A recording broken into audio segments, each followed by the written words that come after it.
Welcome all. Now we will see about statelessness. This is an important concept under international law. So first we will see what is nationality. Nationality, the legal bond in between a person and a state.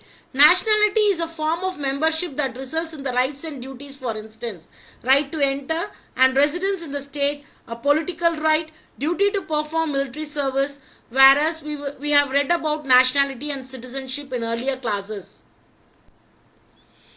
Now we will see what is statelessness. Stateless person is a person who is not considered as a national by any state under the operation of its law. So there is no protection for them wherever they go under the law of the nation. Next we will see Article 1 of 1954 Convention relating to the status of stateless persons, recognized by ILC as customary international law. It is also referred to as de jure statelessness. Now we will see the components. It is not national or any state considered as under the operation of its law. Determination based on nationality, law and practice. If you see that this stateless person does not enjoy any basic rights legally guaranteed to any individual citizens.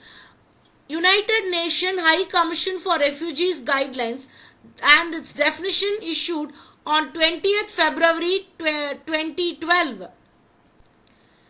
Who is a stateless refugee? Stateless refugee is a person who is not considered as a national by any state under the operation of its law and meets the definition of refugee under Article 1 of the 1951 Refugee Convention. Falls under United Nations High Commission of Refugees and its mandate enjoys the protection under 1951 Refugee Convention. When ceases to be a refugee may still be stateless and need the assistance to acquire nationality. Statelessness is an international concern. What worries about statelessness? Detrimental impact of individual lives and family well-being. Severe knock on the effect of community stability and international relationship. Where you see what are international communities' main aim? First, to avoid statelessness, to protect stateless people. How can one avoid statelessness?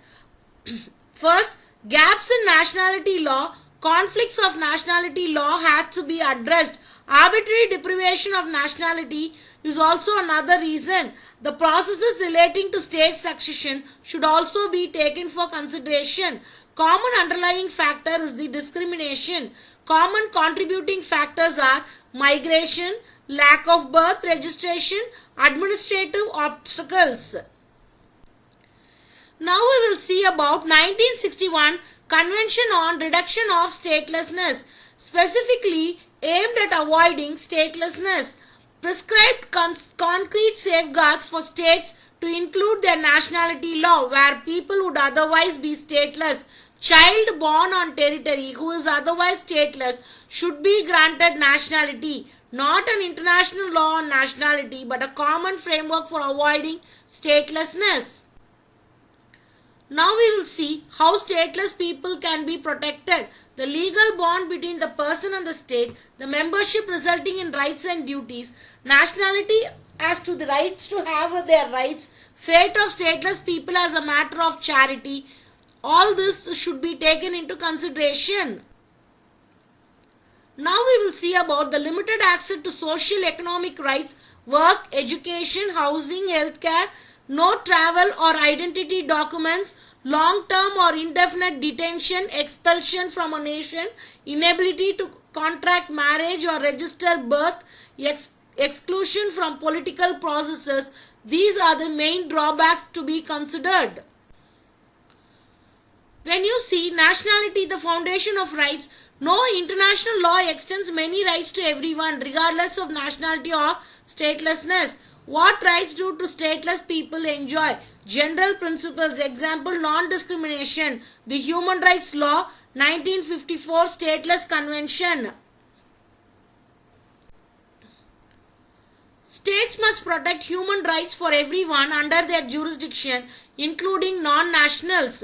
If you see ICCPR, ICESCR, CRC, SEDA, CERD, etc. are all relevant to the treatment of stateless people.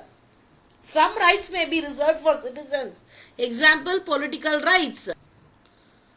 When you see 1954 Convention relating to the status of stateless person, specifically aimed at protecting stateless person, provides definition and establish the legal status of stateless person and the minimum level of treatment to be enjoyed, provides for special measures including issuance of identity, travel document and call for facilitated naturalization.